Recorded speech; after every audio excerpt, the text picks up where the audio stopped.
So the message that we're going to be talking about is why all Christians must speak out against syncretism in the African church.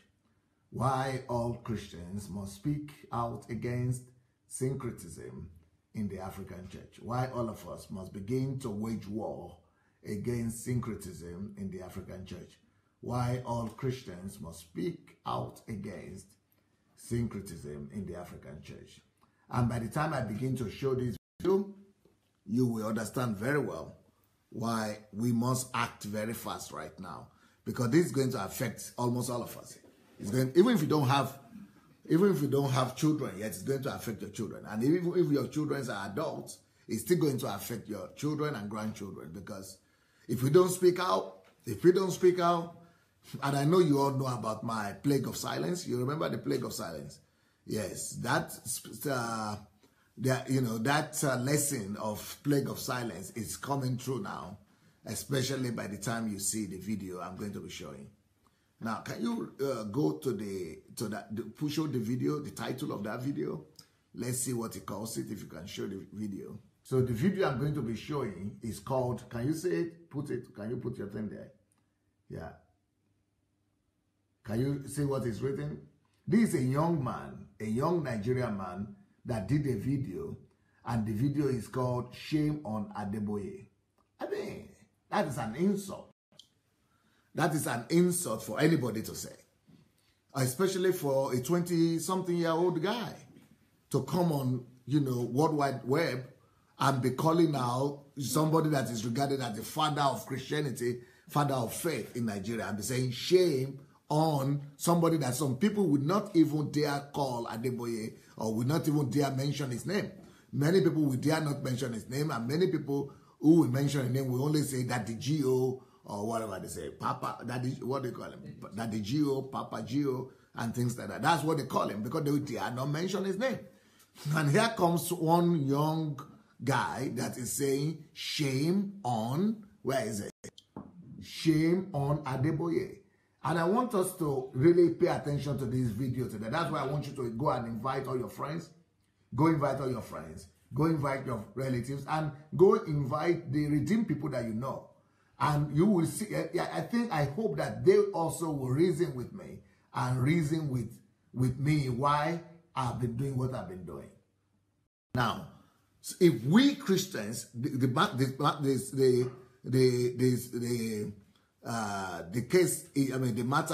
issue is, if we Christians and Christian leaders ourselves, if we don't begin to speak out against all the maladies and the wrongdoings in the African church, if we don't begin to correct ourselves, if we don't begin to point out the evil amidst us, you know what?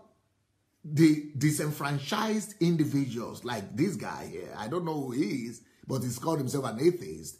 So people who they aggrieved people like him, they will be the ones to call us out. And they are going to be rubbishing everything we stand for. They are going to be rubbishing the church. They are going to be rubbishing the fathers. They are going to be rubbishing everything that we believe as sacred. In fact, some of them will get to a point of rubbishing the name of Christ and the name of God just because of the things that we have refused to confront. So what I'm saying is that if you see Pastor Sunday talking about all the wrongdoings in the church, and I am talking about them because if we don't do it now, all these atheists will begin to think that we're all the same and that that's who we are. And they will become disenfranchised, they will become discouraged, they will become disillusioned, and they will begin to attack all of us. And especially, I spoke to, and what made me to show this thing and why I'm going to be doing this program today is because I spoke to a lady, a young girl from Nigeria. Can you come, Lithuania? Or you can show, can you come on camera? Are you okay? Yeah. Okay, good. So this is a young girl that you have to be saying, make sure you see yourself good. A young girl about your age, she's a Nigerian. Her father is my friend. Her father is a bishop in Nigeria. And the father is such a godly bishop, a godly. So one day, Mary is her name, Mary Olaleye. The father is a bishop, Bishop Olaleye, and his mother is a very prominent what they call it, singer, Christian singer, gospel singer. She's the one who sang the song, Motigba Leta Ayo. Motigba Leta Ayo. I mean, she has many songs, but she has some. So this girl, her parents sent her here to Ukraine to study here, medicine, and her sister, just because how close we were with this family. So one day she was calling me because, she has direct access to me. She called me on Skype and told me, I'm with my friends, and my friends are discussing you in Nigeria. I said, your friends are discussing me? I mean, she's a young girl. I am this 50-year-old grandfather, right? And she's a young 20-something-year-old girl. And she's saying, our friends, these are her age mates. What do I have in common with your age mates? What are they discussing about me? She said, because, Pastor, you don't know what is happening in Nigeria now. I said, what's happening? She said, what is happening in Nigeria right now is that a lot of young people of your age, 25 years old, 24 years old, 21 years old, they are becoming, all these are pastors' kids. Pastors' kids, or people who grew up in the church, or their fathers were Sunday school teachers, or they were, some kind of ministers in the church. They all grew up in Sunday schools. They all went to church. They all knew each other as Christians. And you know what? She said a lot of these kids now are turning against the church. And not just turning against the church in a good way. They are turning against the church and becoming atheists. I mean, Nigerians are not atheists. And she told me, Pastor, so when she told me that, I thought, oh, no, she's probably exaggerating a little bit. Maybe 1 or 2 atheists are there. But she said, Pastor, believe me. She said, she told me this.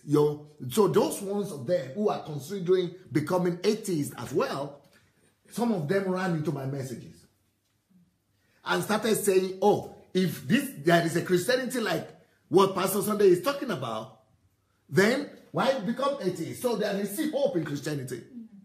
And they started saying, because this man is talking the same thing we are saying, that we cannot compromise, we cannot reconcile. Especially the children, you live in London, in England, okay. Especially the children of Nigerians in diaspora. They cannot reconcile the gospel that their parents are preaching to them and the European society that they live in, and they are totally messed up. Either they are going to be hypocrites who don't want to go to, or who are just going to church but living their own lifestyle, or these other Nigerians think it's better for them to just be sincere. And what they mean by sincerity is just to say, we don't believe in all this. This all is a mess, and just to become atheist. You know what? This guy here is a son of a pastor.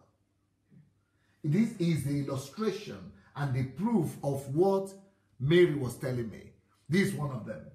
The son of a pastor, a minister in the church. This guy used to be a minister of the church, grew up in the house of a pastor, and now is one of those young Nigerians who are declaring themselves atheists. And these are not Muslims who are becoming atheists. These are pastors' children. These are Christians declaring themselves atheists because of what they see going on in the Nigerian church and is not being addressed.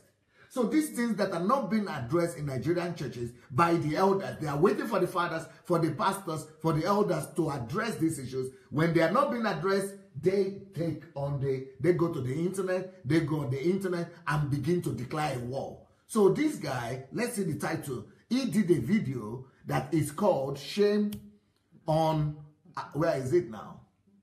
He did a video. Look at the title of the video. I mean, this shouldn't be happening. It doesn't matter how I relate to Adeboye. It doesn't matter all the disagreement that I have with Adeboye personally, but this should not be happening. A young boy or even an old boy shouldn't be going on the internet and calling an elder, a grandfather, shame on him. You shouldn't be calling out. So, I mean, a kid like that shouldn't be calling out. And if you see how many comments the guy had, he had thousands of comments. And, he had so many comments, likes, shares. And people were sharing him on. This be telling me that, oh my God, revolution don't come. If thousands of people are sharing him on, somebody is saying shame on you or Adeboye, and thousands are sharing him. In fact, 23,000 people have watched the thing now. Can you see? Can you show the number? Where is it? 23,000 people have watched it just in a few days. And all of them are sharing him on.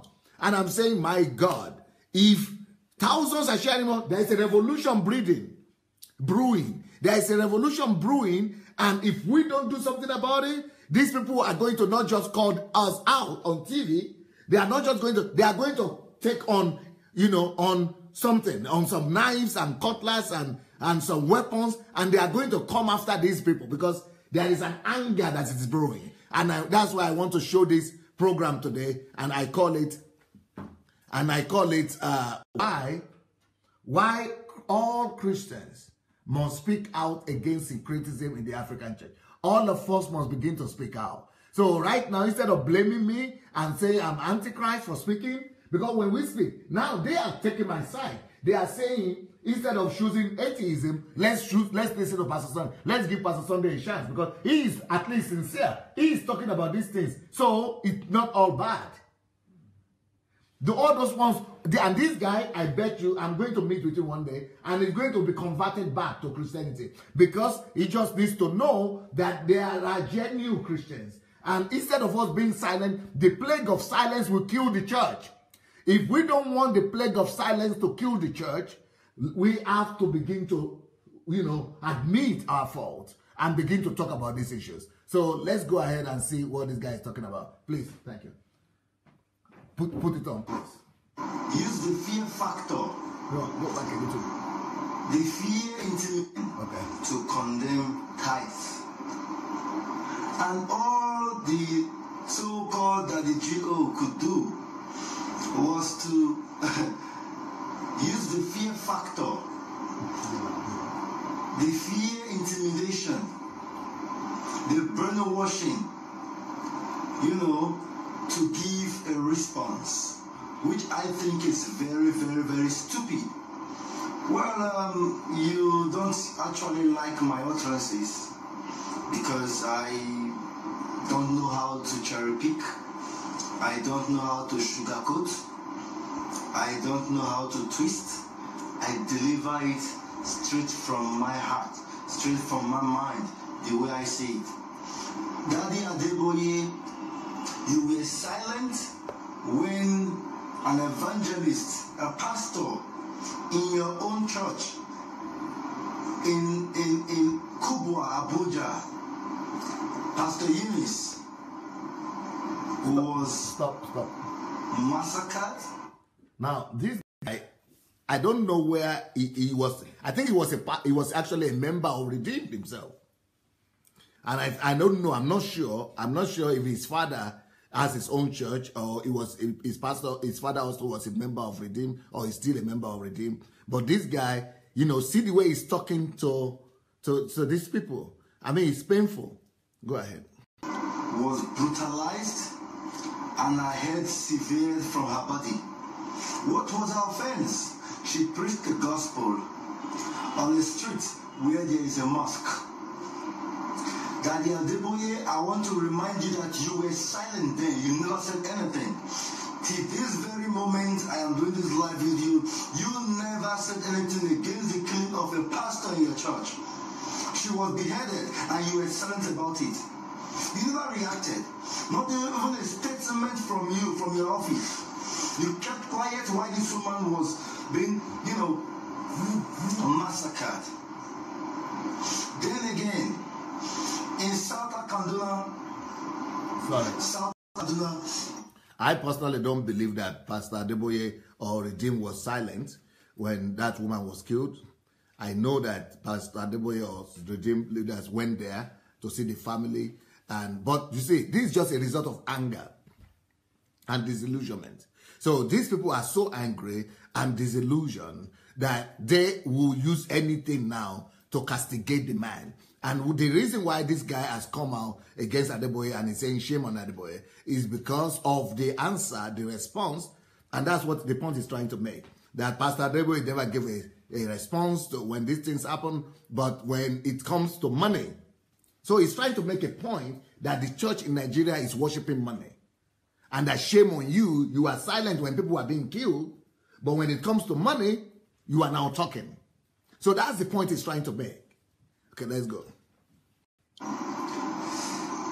Some should I call them Islamic extremists now, or headsmen, or whatever you choose to call them.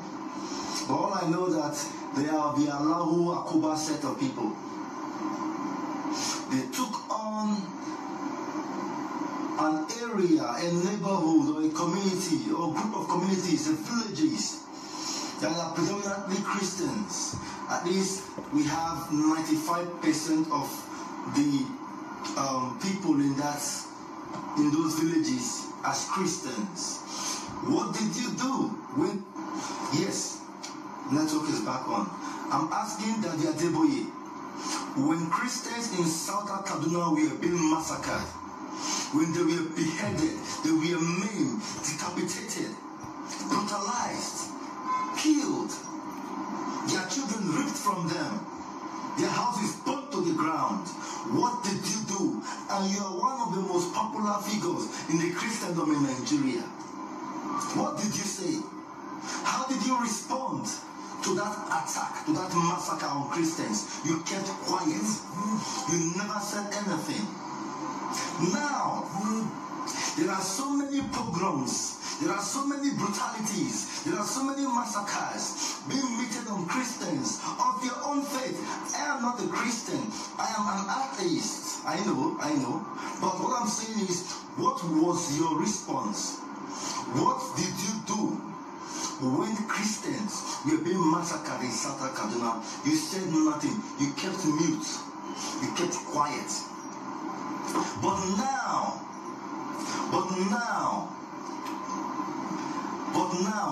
we have a young man by the stage name Daddy Freeze, who came out in all of his effrontery, in all of his wisdom, in all of his knowledge, his biblical knowledge, and he condemned tithing using the reference from the Bible, giving you stories or scriptural backings to buttress his point and his claims or opinion, however you want to put it.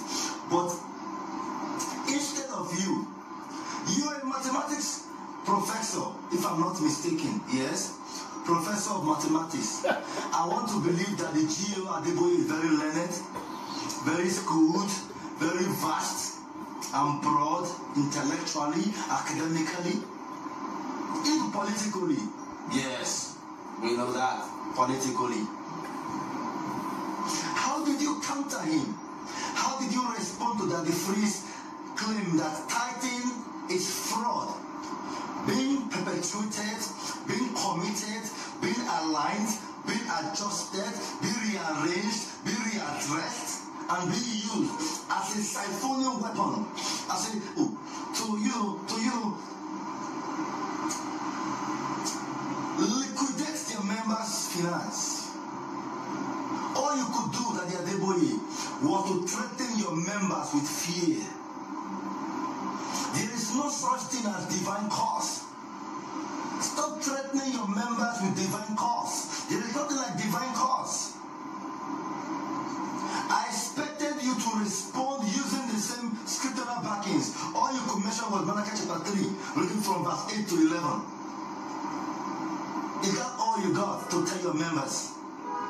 In fact, you should be shamed and ashamed of yourself, that the Jew Adeboye. You are not living by example anymore. Not that you ever did. How can you justify that Nigeria, one of the poorest countries on earth, have the richest men of dogs? How can you? Tell me, how can you convince a man with senses, working and functional, that Nigeria, that is home to at least 140 million starving people? Take it from here and leave it. Enough of how we present ourselves in public, covered up. We are starving in the country. We are hungry in the country. We don't have electricity in the country. But yet, at least 10 of the world's richest men of dogs are from this same poor country. You did not tackle that. You did not handle that. Wow. You left that side alone. And started to threaten divine cause.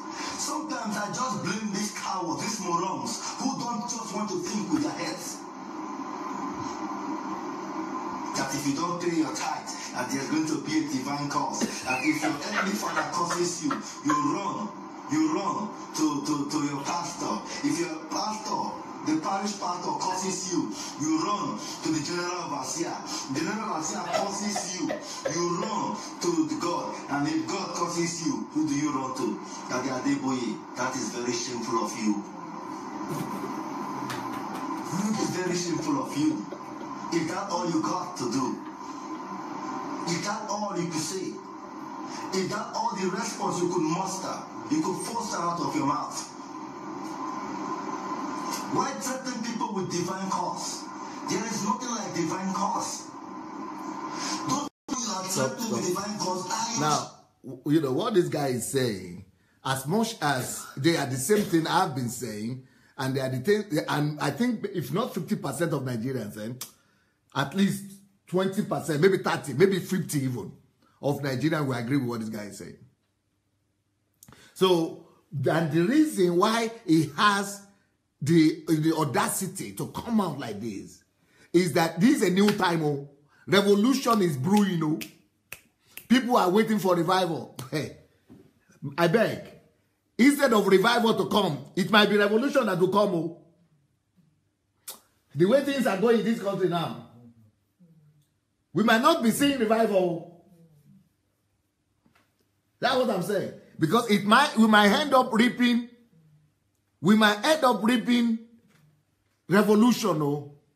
So I personally think that what this guy is doing is an insult. What this guy is doing, I don't support him. I cannot side with him because this is an insult. It's even against our culture.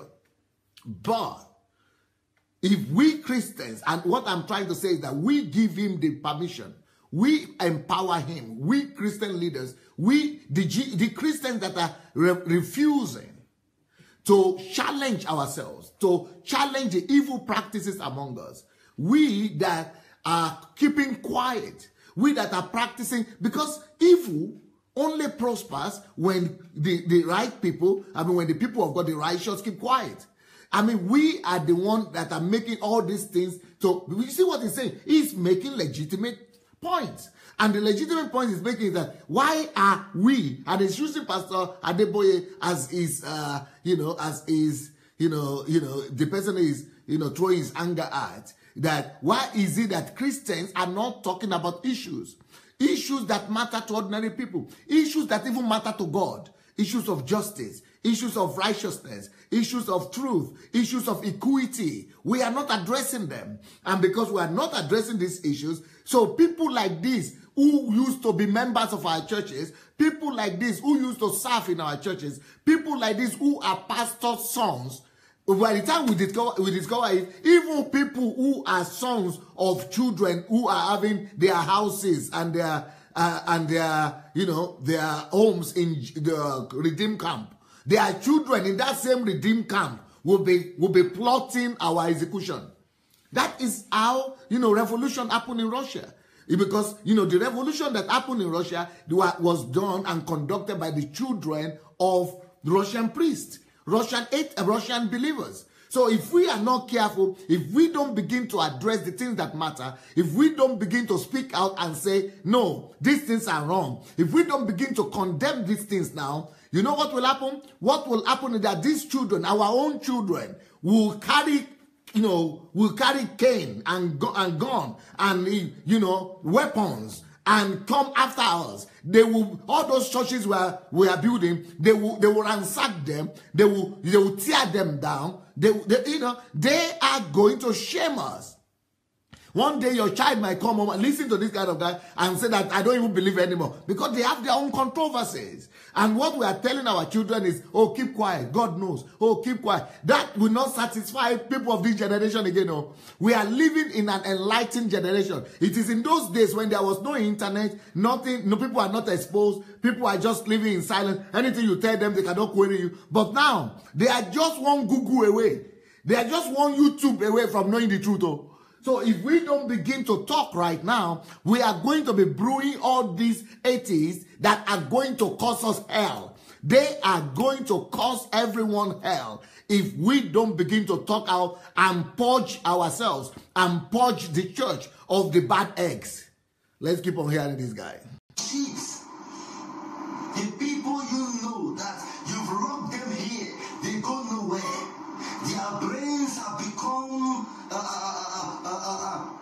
your property. You've taken over their minds with your illicit teachings. Is it not the same thing we'll be talking about? That people should use their mind on so many other gods of men. I'm focusing on you now, Adeboye. Your response was cowardly. Your response was sick. Your response was less than intellectual. Your response was ukimized. Yes, many of my followers don't know the word ukimized. If you are of Edo, Benin and Asa, maybe and Everons, you know the word uki. Uki means a fool. Then Paulinus of Berin now changed it, now recoined it. You know, taking the Asa and Anglo and terminologies out of the word uki and ism to become ukiism. You are suffering from ukiism when you cannot provide a viable answer to a scriptural condemnation of tithing. You don't have anything tangible to tell your members about tithing. All you could do was to apply the fear factor, the same factor that have been used to keep people in religion. Fear of hell, fear of eternal condemnation, fear of roasting in the fire, burning with brimstones. Fear factor. Fear factor. How many? You see this guy, you know, he's the one that is bold enough first. He's just the first one. No? This is just the seed of many of his kind that are growing underground, that are growing in our houses, in our churches. In fact, he said he was serving in some of these churches. He used to be sitting there with all those doubts in his mind. And a lot of people like that, like him, are sitting down there questioning our practices. And this is a new day. People are losing the fear factor. The fear. You see, the fear factor is no more holding him down. You know, so as soon as Nigerians lose fear factor, they will take all those church buildings from us. They will organize themselves, throw all these GOPs away, go and take all the money and send people to school. They will use the money to send people to school, to give them education, to build hospitals. If we don't begin to change our ways, if we don't begin to address these issues that these people are asking, because logical kids, young people, you know, they will be thinking that, what this guy say is true now. They are building schools that we cannot attend. Is it not true? Are they not the ones that are being kept out of schools, out of universities? These people are now thinking, and the fear, we are using, Africans are just using the fear factor as the biggest argument to hold people down. And all the parents are saying, don't do it, don't do it, don't do it. Using fear factor alone to hold people down. But you know what? People are losing fear, and once that fear is gone, only God can save that country from revolution. And their revolution will not just be against politicians. So, in fact, they might even leave politicians alone. They will now, because they now know that these pastors, they control more money than politicians. So what this guy is saying, we have to listen to it. I am taking this very serious because I have been exposed to his history. And I know I live in Russia. I know how the first atheists, this is the first atheist country in the world. And this is the first revolution country in the world. So I know what is happening right now. The fact that this guy could speak with this kind of veracity and this kind of boldness against the very top man in the country in Nigerian Christianity and not be afraid, it means that something is happening in that country.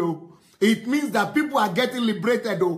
And, and if we Christians don't take over the crusade, don't begin to correct ourselves, don't begin to stop some of the practices, some of the evil practices that is oppressing the masses. if we don't stop them, if we don't begin to work for the masses, if we don't turn our eyes and our face to the poor, if we don't begin to address the issues of the 10 million children in Nigeria that are not going to school, if we don't begin to use our tithe and offering for the orphans, if we don't begin to send our tithe and offering to the widows, if we don't begin to do what the Bible says, that the tithe and offering is for widows, tithe and offering is for orphans, tithe and offering is for something. If somebody just came on this board now and said, Pastor Sunday has totally backsliding, we knew he was Antichrist before, but this time he has even started putting atheists on his own platform, and that I am now promoting an atheist guy, that if I have now partnered with atheists to attack the church. That's the way they are saying it, that I have partnered with atheists, that this guy, I have partnered with him to attack the church of the Lord Jesus Christ. They don't know that if we don't learn, I don't even know the guy yet, but I want to know him because I feel his heart. If you want to blame him, that is because he's atheist. If you want to say he's bad, he's Antichrist, he's bad, that he's talking the truth, he's talking his heart. I don't even think this guy is an atheist. I don't think he's an atheist. I think it's the anger that is driving him. I think it's not that he hates God. In fact, let me tell you the truth. I think this guy loves God. Only he hates the pastors who are representing him. You know, it's like Mahatma Gandhi. What did Mahatma Gandhi say? He said, when I read about your Jesus, he said, I fall in love with him. But then when I meet your Christians, I want to run away from Jesus. From your Christians, from your God. When I read about your Jesus, I fall in love with your God. But when I meet your Christians, I want to run away from your God. So this guy, I think that is what has happened to him. And not just him, but all these other young atheists that are coming up in Nigeria now, they are all becoming atheists, not because God is bad. I don't think this guy hates God. No, I don't believe he is. He is saying it that he doesn't believe in God, but it's because we have not convinced him with the love of God. It's because we have not shown the face of God to him. It's because we have not shown the real God, the way God himself looks. We have not shown, Nigerians have not met God, We have met religion. We have met, cruelty of religion. We have met all the wickedness of pastors and the exploitation of churches. But Christians, Nigerians have not been exposed to Christianity. You know what I mean? They have not experienced the love of Christ. They have not experienced the care of Christ. They have not experienced the kindness of Christ. And this guy, he knows it because he's speaking our language. He's speaking our language. He's been in the church. He knows exactly what happens in the church. So we cannot fool him. And there are going to be many of them who are losing the fear, who are no more afraid, who knows what is going on. And because they know what is going on, they are now going to expose us if we don't go out and begin to speak the truth and repent of the wrong things we have done and say, okay, let's bring real Christianity. If we are going to keep on taking the money, exploiting the people, telling the people they don't have voice, that they are slaves, as long as we are making them to be slaves, these atheists will keep on growing in our churches. These atheists are not coming from Russia. These atheists are not coming from European universities. So they are growing up in our churches. Our churches have become the brewing ground for atheists. Our churches itself, the place where we are supposed to be using to bring people to God, to destroy atheism, is now the brewing ground for atheism. And this is not the only guy. If you think he's just the only crazy guy, they are thinking he's crazy. Me, I don't see craziness on that guy. As much as what he's saying is insulting, yes, I don't agree, calling Baba Adeboye, what they call him, shame on you and all that, and other people. I don't agree to that, right? Because, but that is just his passion talking. But in his heart, I think if this guy meets a real man of God, you will discover that this guy, he loves God, or he wants to love God. They are looking for truth. It is truth they are looking for. And if we don't begin to live in truth, now revolution, they go change us. Of you have been to hell and come back. Well, I have been in hell. Nigeria is hell. Somebody made a joke and said that when rapture takes place and he is to go to heaven, and God says no,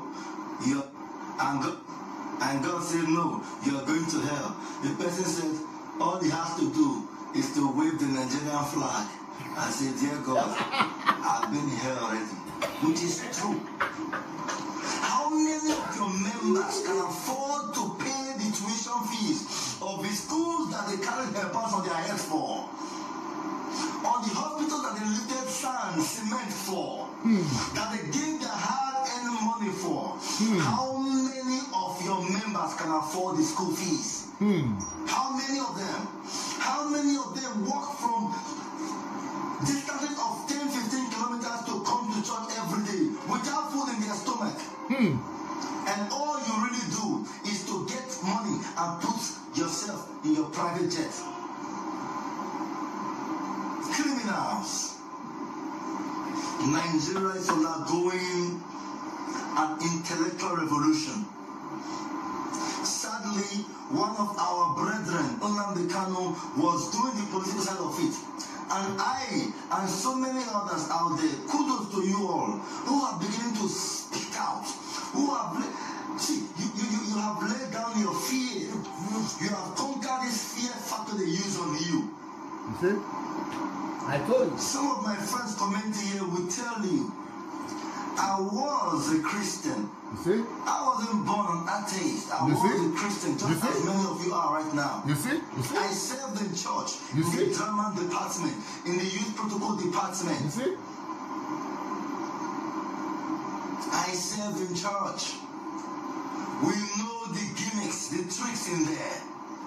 And let me also remind you, you want to convince people that they are suffering, that there is problem in the church. Let me give you an example. If there are 200 members gathered in a church, the possibility that one of them is looking for a child is there among 200. The possibility that 50 of them want cars is there. The possibility that 30 of them want American visa, Canada visa, UK visa is there. The possibility that the student there, at least 20 of them wants admission into higher institution, they are there. The possibility that the women there, some need money or capital to start businesses, they are there. So when you use this microcosm of a few people in their need of either children, cars, admission, capital to start business, or visas. When I say to a congregation of 200 people that if you know that you are that man, that woman, that youth I'm speaking to, that I'm leaving these car keys to you, come forward and sow a good seed and tap into that anointing. Shut up, you fool. Shut up. There's already the knowledge that in that congregation, not everybody is well off. If I am in that congregation, for example, there's a possibility that I will stand up when you mention capital. Yes, I will come out when you mention capital because it is genuinely my desire. I have a business idea I want to activate. I need capital. So you're talking to me. Then that will not force me to dip my hands in my pocket and come out and sow what we call amen offering. Amen offering. Criminals. Criminals. Why are you people deceiving Nigerians in the name of Jesus? You see, you can see the anger of the guy. So it's not against God. It's not that this guy is against God or Jesus. It's against the deception that is happening, and we are quiet. And as long as we are quiet about the evil that is taking place, as long as we are not exposing these deceivers among us, we will reap atheists.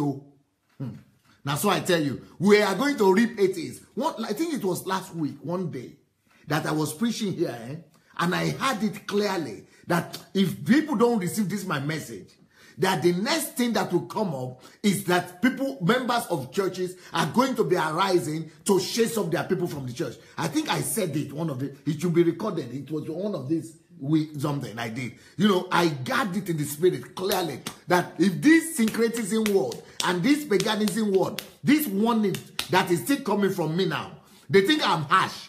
You wait till this kind of children rise up.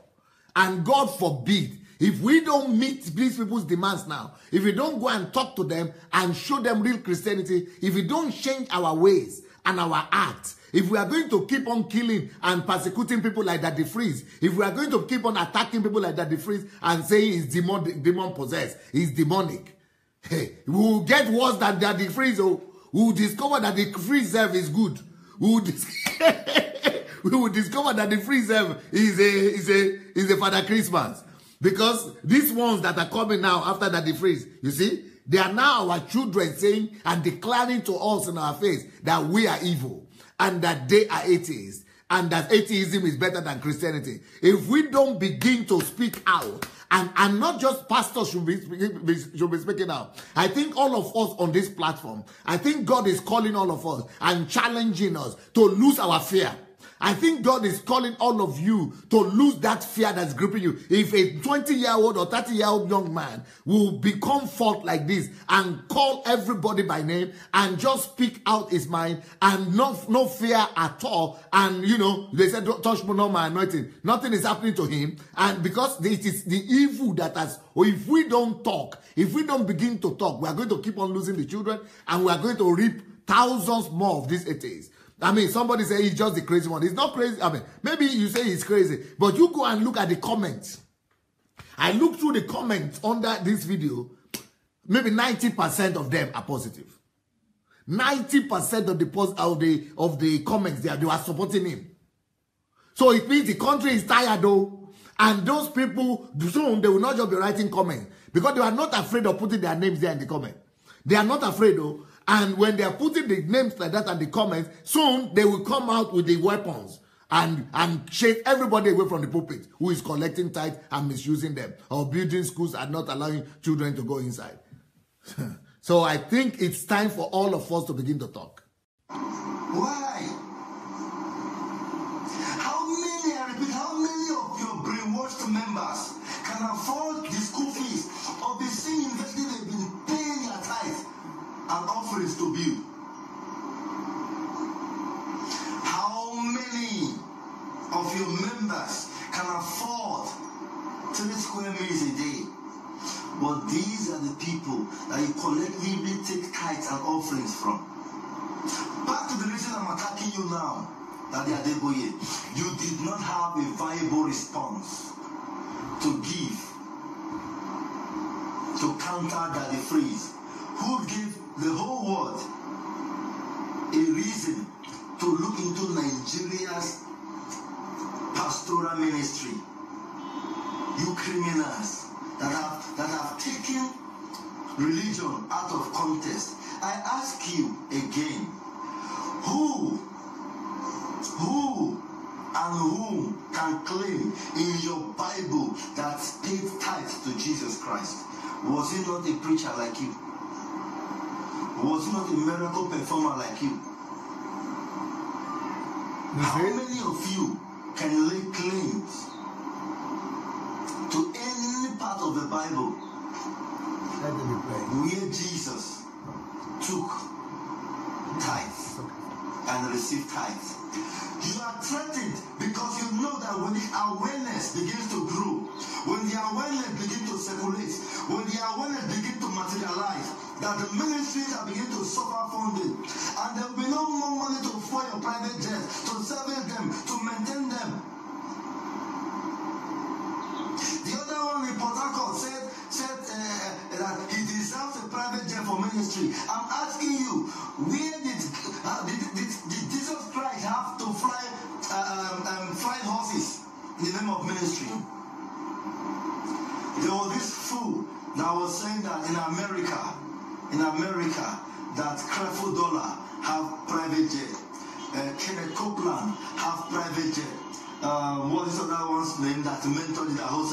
Ola Robert Senior and a junior now, and they own private jet. Let me ask you, in the America that you use as a case study, Do you know that animals in American zoos live better than you? You talking in Nigeria here. I can prove it with simple common sense. Animals in Nigeria zoo, sorry, in American zoos have electricity 247. They have vet doctors at their beck and call 247. They have unlimited food for them 247. In fact, they don't have entertainment 247. Turn to your National Geographic channel and watch it for yourself. You are telling me that American pastors drive ride on cruise on private jets. They drive on Bentleys, on Benzes, on Bugattis, and that Nigerian pastor cannot be an exemption. Is America a poor country? If you are not foolish, is America a begging country? If you are not stupid. The members paying those monies in America, some of them are richer than your governor who even stole to be rich. Compare their life expectancy there with yours in Africa here. Have you been able to eradicate malaria in Africa? We are dying in silence, and people are no longer comfortable with this trend. People like me say no. We must continue to challenge these people because you are not helping this country. You are not. We have so many ministries everywhere. What is the manifestation of these churches everywhere? What? Tell me, I'm asking you. Give me a viable reason why Christianity has helped Africa. There is none to show. None. Church in my backyard, church in my front yard, church on my left, church on my right, church in my back, church in my front, church above me, church beneath me. But how has it transformed our national living? How has it bettered the lives of the average Nigerians? How has it transformed our infrastructures, our academic life?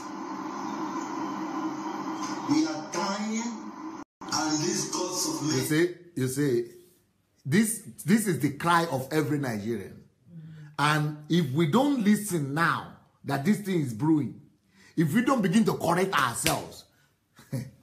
I was talking in Nigeria one time in Lagos. One of the Lagos pastors, I was telling them, take care of the poor. Go and reach out to, in Lagos, poor people everywhere. One of them came up to me, Paul. He's my friend also. He used to be my friend at least. Paul Adeboye. He came to challenge me. He said, I have BMW, I have the Jeep, I have this. Pastor Sunday, with this your gospel. Me, to go and sell? I should go and sell my car and go and be taking care of some rich, some poor people. Me, I'm not going to do it. I'm not going to do it. I believe in prosperity. God has blessed me. If they want, let them go and do what I've done. Let them go and seek God like me. Let them go and pray like me. And then God will bless them also. And we have church there. Let them come. I say, Paul, you read the Bible.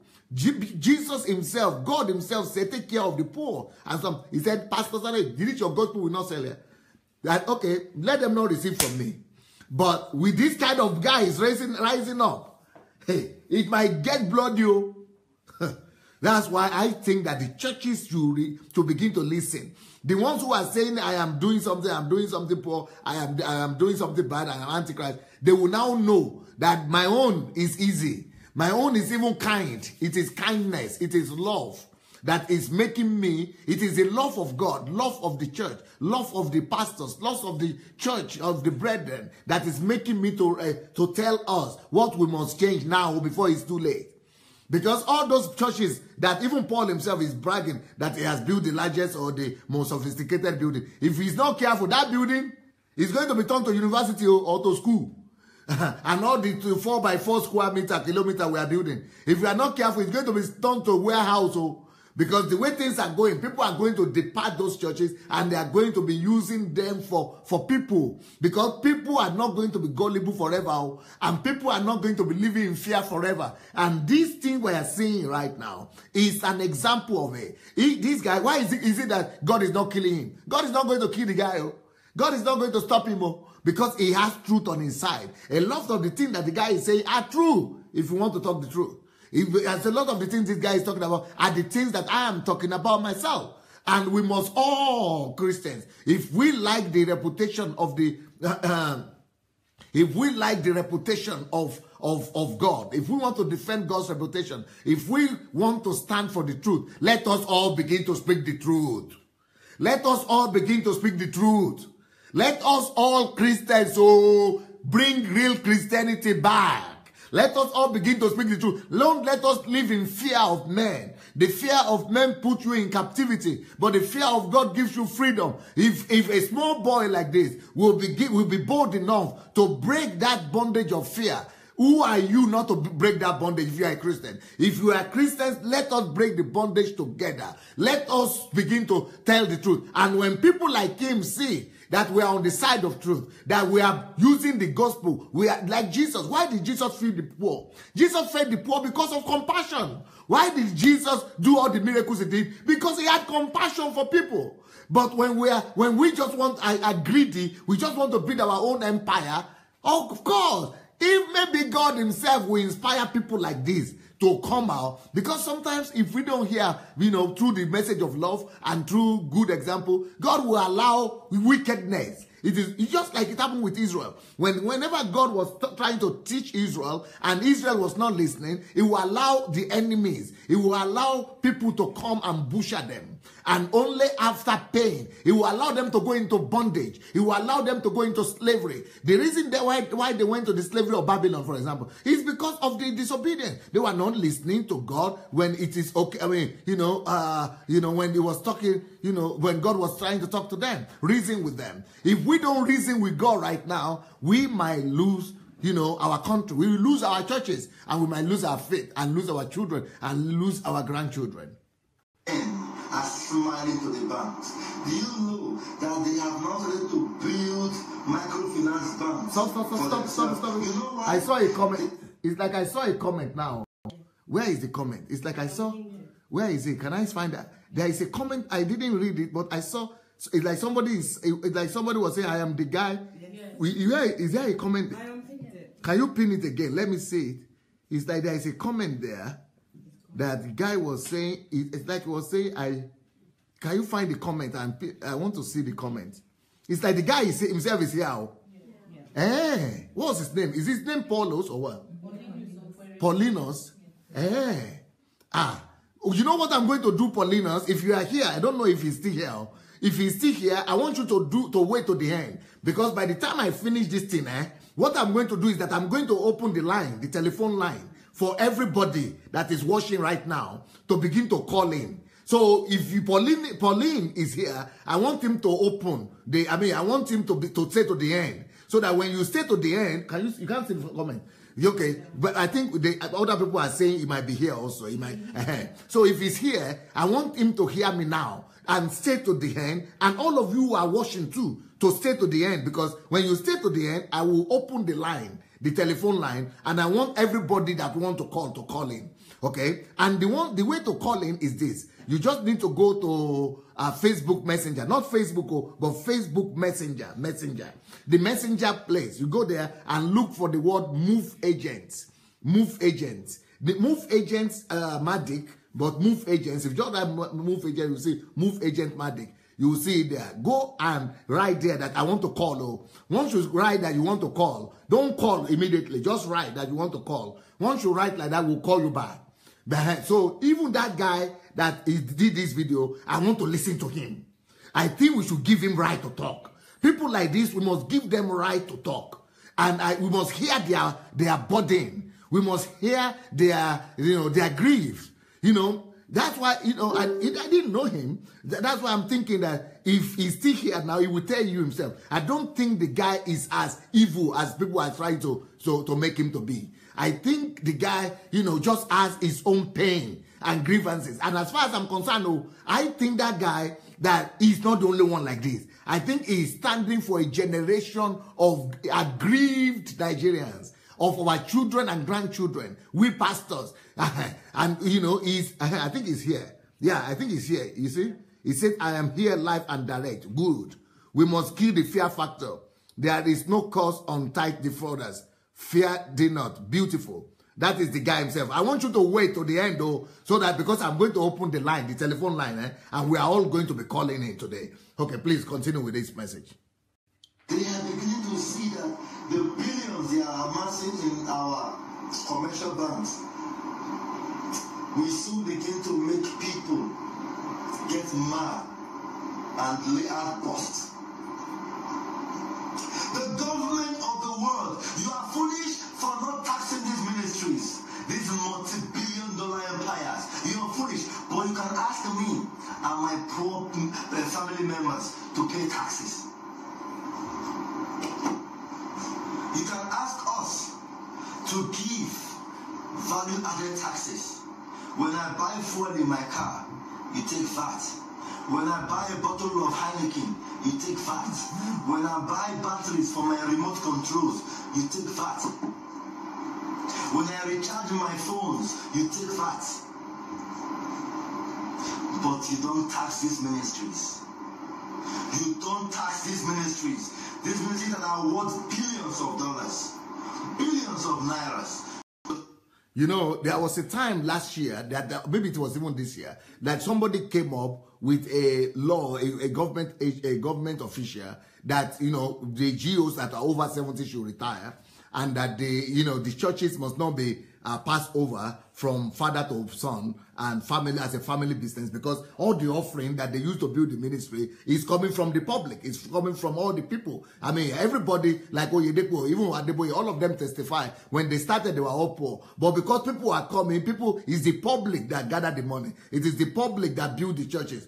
But the way people treat that in Africa is like the public don't matter. As if since you have brought the money, forget about it. You know, just bring the money. That's all. But in the West, charity commission, or what they call it, in America, for example, or in Britain, charity commission will query you. How do you use public fund? So they wanted to introduce that same rule in Nigeria and say that any money that is coming in, that it is not just your own. You don't just use it anyhow you want. It is a public fund. And so that money must be accounted for. But in Nigeria, nobody accounts for it. The man of God will just take it and use it anyhow. And that it is not right. And you know what? When that policy came out and the government said we should introduce, sanctions and, measures to control how the church's money is being used, and not even taxing them yet, but just to control how it's being used. The Muslims agreed. The business people agreed. It is the churches that said no, and they used their power, their force, and their influence. They killed that thing. They killed that thing, and then they removed the guy who was the head of the something and just chased him out and humiliated the guy, disgraced the guy. But I went and I said, God is going to fight for that guy. And in fact, we have the video. I recorded the video last year, and I said that guy that, you people are fighting and you are criminalizing because how dare he touch you? How dare he touch this? That it is God that has punished him. I said God will fight for him because we say we want revival in Nigeria. We say we want change in Nigeria. And this guy has he's trying to start the change instead of us supporting him. We are the church who are praying for revival, who killed the whole thing and removed him, disgraced him, and said it's God that is destroying him. I said God will speak for him. Now, God is vindicating that kind of guy. God is vindicating him, and through this, because this Paulino's guy is not the only one. There are going to be thousands of them that are going to lose the fear factor and are going to begin to talk. In fact, government himself will have to be forced now to make law, and it's not just going to be saying give report again. They are now going to be saying pay tax for all the money. If you cannot fix the road, you didn't fix the road, pay tax for it. Then let pay tax to us. Then we'll fix the road. If you have all the money and you are not doing anything, and then government will have to collect it from you so that the government can do something with it. So things are changing. This is a wake up call. Me, I don't see this guy as an agent of Satan. No. I am seeing him as somebody that God is using to bring judgment and to do wake-up call for Nigerian church, so that we wake up and come back to our senses, all of us, all the GOs and all the churches and all the Christians even. All of us must begin to put our acts together. We must begin to talk about all these challenges and problems we have. We must begin to destroy the plague of silence and begin to speak the truth in love and begin to, do what is right and begin to demand from our pastors. Demand from our pastors accountability. Demand from our churches accountability. Otherwise, when the churches will be empty, we'll see what the pastors will do. Maybe it's time for members to begin to walk out of the churches and just, leave the church and begin to serve God in their homes with their families. And like in the Bible days, people were not building churches. They were not going to churches like this. They were in their houses. They were, in the homes where they were serving. Maybe it's time for it so that the eyes of those pastors will be open. Although many of them have so much money that even if we go, they will still live for the rest of their life in abundance. But at least the evil will stop. Don't tax them. You don't tax them, and you expect the country to move forward. Why are there more churches than hospitals in Nigeria? Why are there more churches than schools in Nigeria?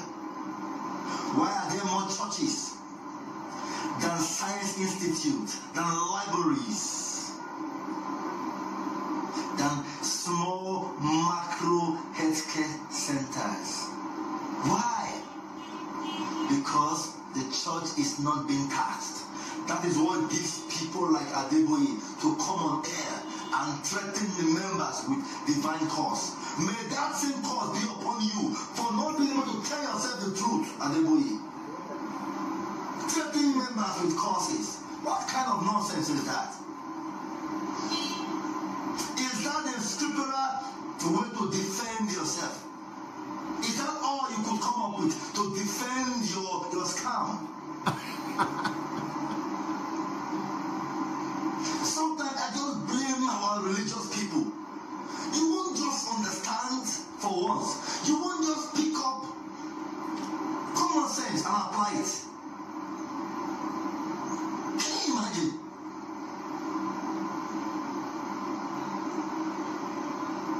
You are taking your currencies, your money is made from the church now, stashing them abroad. What is the difference between our pastors and our politicians?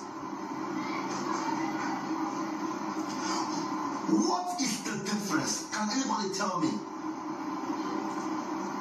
One of them steal by awards of contracts. They award contracts and overinflate these contracts, and they steal money in that area. How about our pastors? They steal by stealing. They steal by they make you believe. They make you believe that the only way you can prosper is to pay tithe.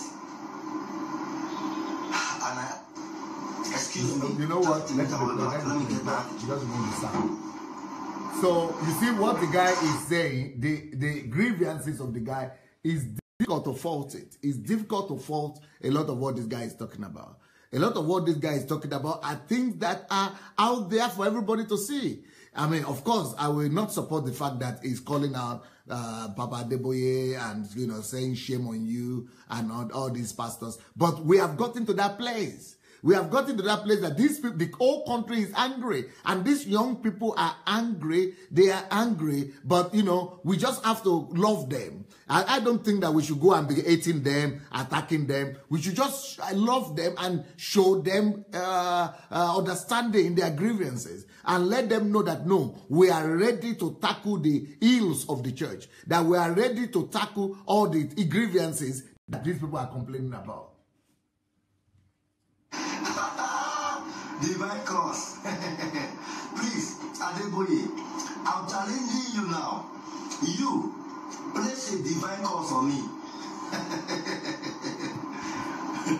Once you believe divine cause. Divine cause my ass. And the camera went through the crowd. You need to see some, they were already scared. These are the sheepos. They were already scared. Begin to tell your members in your family, your friends, begin to expose their consciousness that we are no longer in the era of fear. We are in the era of questioning. We no longer live by fear. We live by force. By force of knowledge, wisdom, and enlightenment. Not some religious quack, tripping up with fear. Fear of what? Fear of speaking out the truth.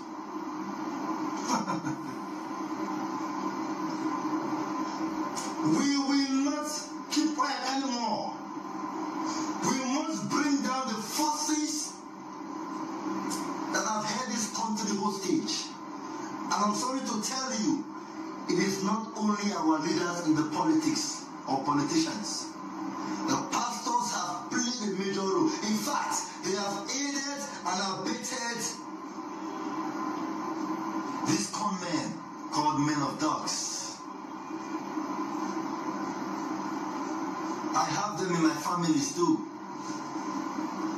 Do not think that when I come out to scrutinize these men, that I'm sparing the ones in my family. No, they are everywhere. I'm telling you now, I'm challenging you now. If you remove tithing from church, in the first 1 month in Nigeria, at least 200,000 churches will be closed down. You want to bet? The other day, the former governor of Edo State, Adams Aliyu Shomole, wanted to do a clamp down on churches in the GRA axis of Benin. And guess what? You needed to see the panicking, the lobbying, the rolling up and down. What profession was your pastor before God called him into ministry? What is the difference between a pastor called to ministry 2 years ago and today is a multi-millionaire, and a politician who came into politics 2 years ago and today is a billionaire? What is the difference? What is the difference? Stop being scared of these men. Stop being afraid to speak out against oppression, against intimidation and extortion anytime, any day. Stop being their tool. They use you. They use you to get free labor, free clothes, free feeding, free recharge card, free private jets, free exotic cars, wonders on wheels, and even free pussies. You know, the Stephanie Otobo style. Con men. They tell you you will go to hell. My dear, tell them there is no hell you are going to. Poverty in Nigeria is already hell. That man that cannot eat breakfast this morning, that does not even know where his lunch will come from, let alone dinner at night, he's in hell already.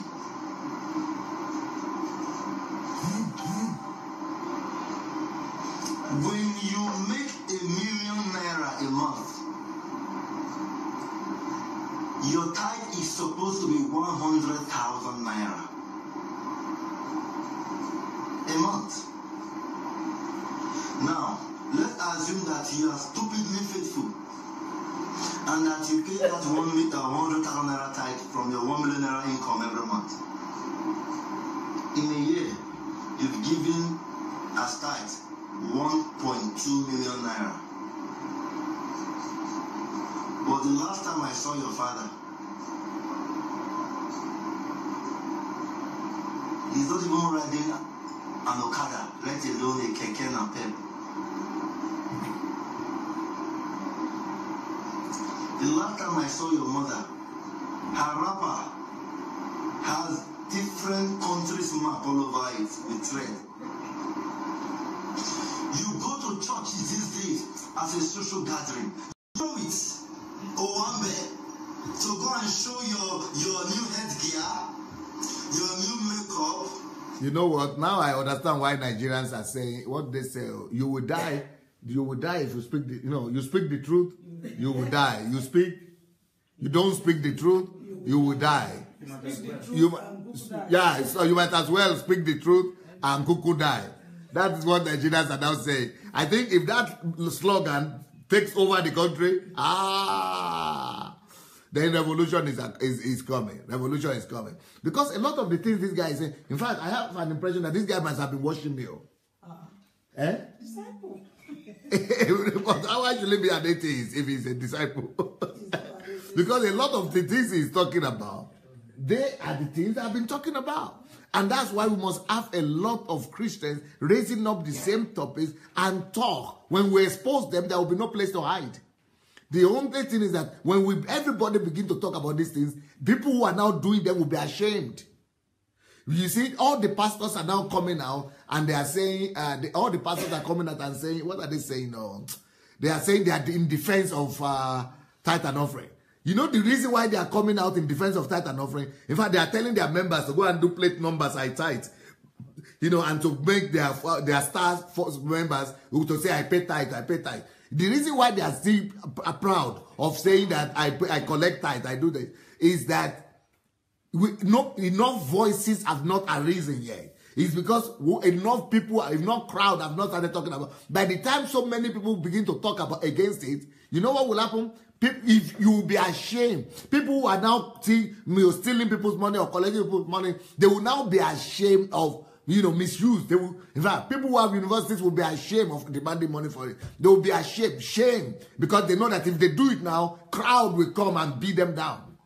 So that is why everybody must begin to talk. The more people begin to talk about these things, and if we speak about it, we who are Christians and we who are not abusive and people, but we just speak the truth, the more this truth will go, the more Nigeria will change. Let people begin to know that, love. Christianity is about love. Christianity is about care. Christianity is about kindness. All these points that this guy is making, they are legitimate. So, we should begin to speak. Your new expensive gold ring, your new Michael Kors Rolex watch, your new Dolce & Gabbana, Versace, and Gucci. So that before the pastor even made that prophetic utterances, you are the first to reach the front of the altar. You went there to show off. We know those people. We used to see them those days.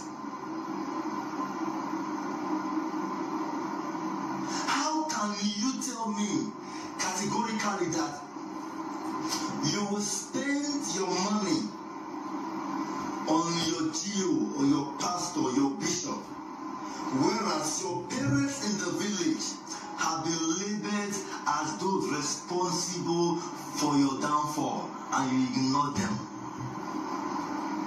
You are so stupid, you are so ignorant, you are such a disgrace as a child to those parents.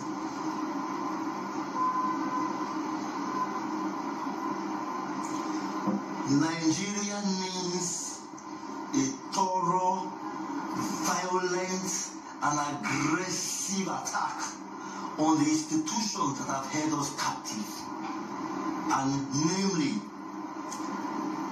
the government and the religious institutions. They are the forces that have kept this country down for life.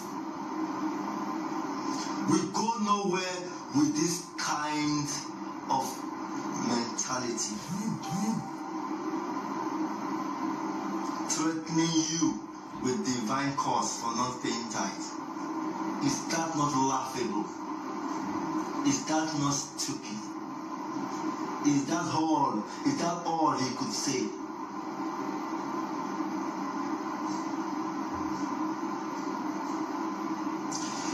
Mommy JD, I have been reading your wonderful comment as I was talking. Adelaja. Okay, I think that's it now. You know what? Some other people are writing and saying that they are atheists too, and they are following me. That they are atheists, but they want to listen to me. Okay. Well, I think we will reach a point of agreement at a point, even if we are all atheists. Yeah, I know that there are a lot of atheists are following me, and even Muslims are following me. They said they like to listen to me. And I hope that soon all of us will march together in Christ Jesus.